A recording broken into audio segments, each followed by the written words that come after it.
La conscience morale est cette voie inscrite au cœur de mon âme, si vous voulez, un acte de l'intelligence qui consiste à saisir le caractère moral, bon ou mauvais, d'une action. Dans le catéchisme, on nous dit qu'au fond de sa conscience, l'homme découvre la présence d'une loi qu'il ne s'est pas donnée lui-même, on en parlera plus tard de la loi naturelle, mais à laquelle il est tenu d'obéir, cette voix qui ne cesse de le presser d'aimer et d'accomplir le bien et d'éviter le mal, au moment opportun, résonne dans l'intimité de son cœur. C'est une loi inscrite par Dieu au cœur de l'homme. La conscience est le centre le plus intime et le plus secret de l'homme, le sanctuaire où il est le seul avec Dieu et où sa voix se fait entendre. Voilà, donc il y a au fond de moi cette conscience qui est là et qui, j'allais dire, m'invite, me presse, m'enjoint d'accomplir le bien et d'éviter le mal. La conscience est donc un mouvement de la raison par laquelle la personne humaine reconnaît la qualité morale d'un acte concret qu'elle va poser, qu'elle est en train d'exécuter ou qu'elle a accompli. Donc la conscience va intervenir à 3 moments, avant l'acte, pendant l'acte et à la fin de l'acte. Avant l'acte pour voir si c'est correct ou pas, pendant l'acte pour rectifier sans cesse et voir si je reste dans la ligne du caractère moral de mon agir, et à la fin de l'acte, eh bien, pour juger si la façon dont j'ai posé l'acte était correcte ou pas. Hein, c'est-à-dire, je suis en relation avec quelqu'un, par exemple, je lui parle, la discussion était peut-être un petit peu animée, donc je sais qu'il faut que je lui dise un certain nombre de vérités, parce qu'il y a une injustice, je prenais l'exemple tout à l'heure, j'ai un certain nombre de vérités. Je lui dis les choses avec délicatesse d'abord, avec prudence comme ça, je me rends compte peut-être être un petit peu sévère à un moment donné, puis d'un coup je m'emporte complètement. Comme ça, je me dis non, c'est pas le bon temps, tu arrêtes maintenant, tu repars sur un autre temps. Et puis, peut-être qu'à un moment donné, j'esquive certains aspects. Bon, il ne faut pas que tu esquives, il faut que tu affrontes. Ou là, il faut que tu arrêtes maintenant. Hein, là, inutile de redire, ça suffit, quoi. Inutile de dire, ça suffit. Et puis, à la fin, je vais dire, est-ce que j'ai bien agi ou pas? Oui, là, c'était pas mal, l'a loupé, l'a réussi, voilà. Petit gamin de conscience, hein. Voilà. Donc, la conscience va agir dans ces 3 moments comme un jugement de raison. Donc ce n'est pas nécessairement mon ressenti par rapport à la façon dont j'ai agi.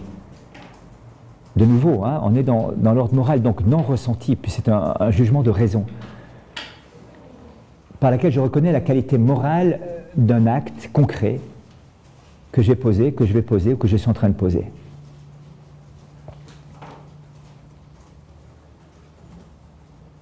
Et donc, pour entendre cette voix intérieure, ce pianissimo de la parole de Dieu, il faut quand même être branché sur HIFI, High Fidelity. Hein? Si vous n'avez pas la HIFI, c'est impossible. Vous n'allez plus entendre cette voix.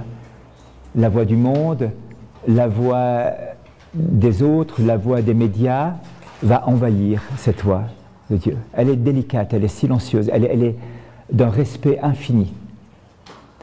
Mais c'est vrai aussi, et c'est important de le souligner, c'est le cardinal Newman qui disait ça, la conscience est le premier de tous les vicaires du Christ. Donc la conscience morale est la norme ultime de mon agir. Autrement dit encore, je dois toujours agir selon ma conscience. Mais c'est là qu'il y a une remarque très très importante à faire. Si la conscience m'oblige, cela ne signifie pas, comme l'ont pensé Luther ou Rousseau, qu'elle est infaillible. Elle m'oblige dans la mesure où c'est vraiment selon elle que je dois agir ultimement et pas en fonction simplement d'obligations extérieures. Vous voyez à quoi ça s'oppose? Tu agis par devoir, par obligation, pour suivre la loi. Oui, mais il faut intérioriser cette loi. Il faut intérioriser ce devoir. Il faut intérioriser cette obligation. Autrement, quelque part, ma liberté n'est pas impliquée dans mon agir moral. Mais par contre, et ce qui est important de souligner, c'est que ma conscience, qui est la norme ultime de mon agir moral, peut être erronée et donc nécessite d'être éduquée. Et le premier devoir de la conscience, c'est de s'éduquer. d'être instruite. Et donc la loi extérieure sera pédagogie pour la conscience. Donc elle peut être erronée sans ma faute, elle peut être erronée avec ma faute. J'ai refusé de connaître, j'ai refusé de savoir, j'ai refusé de m'informer. On le voit des fois des gens qui disent « Attends, arrête de me parler, arrête, tu te tais, parce qu'après si je sais, je dois changer mes comportements. » Mais si tu refuses de savoir et que tu continues la même chose, tu es quand même en état de péché. Parce que tu continues à agir de manière fausse, alors que tu aurais pu savoir comment bien te comporter. Et que tu refuses de le savoir. Donc l'ignorance n'est pas une excuse, à un moment donné. Et donc, je vous disais, ce premier devoir de la conscience va consister à devoir se former, à devoir apprendre les choses. Et comment se formera-t-elle? Eh bien, par l'enseignement du droit naturel, on en parlera un petit peu, par l'enseignement de la loi morale, des 10 commandements, qui est une sorte d'expression de la loi naturelle, et puis par le discours sur la montagne de Jésus. Ça, on le verra plus tard. Mais je voulais juste dire que là, il y a cette interface entre ce ressenti émotionnel du bien et du mal sensible, et puis la conscience qui, elle, va me rendre sensible, pas émotionnellement, mais moralement, au bien objectif moral et au mal objectif moral, à ce qui me construit, ce qui me détruit. Donc, ce qui est capital de comprendre ici, c'est que tout mon organisme est en fait ordonné au bonheur, et que toute la façon avec laquelle je vais être donné à moi-même et devoir m'assumer dans ma liberté va consister à rentrer dans cette logique du bonheur. Voilà. Et donc ma conscience va m'indiquer ce chemin de bonheur, cette loi inscrite dans mon cœur par Dieu qui parle au plus intime de moi-même et qui est le premier vicaire du Christ, le premier qui me parle au nom de Dieu, va être aidé, soutenu par une voix extérieure qui n'est pas contre mon bonheur, mais qui est au contraire au service de ce bonheur, au service de ma liberté. La conscience va m'amener à poser des choix de conscience, des actes de conscience, et comme critère de l'agir, il y aura bien sûr l'amour. Et un critère important qui n'est pas si facile à discerner, je vous le donne, il n'est jamais permis de faire le mal pour obtenir un bien. Il n'est jamais permis de faire un mal pour obtenir un bien. C'est pas possible.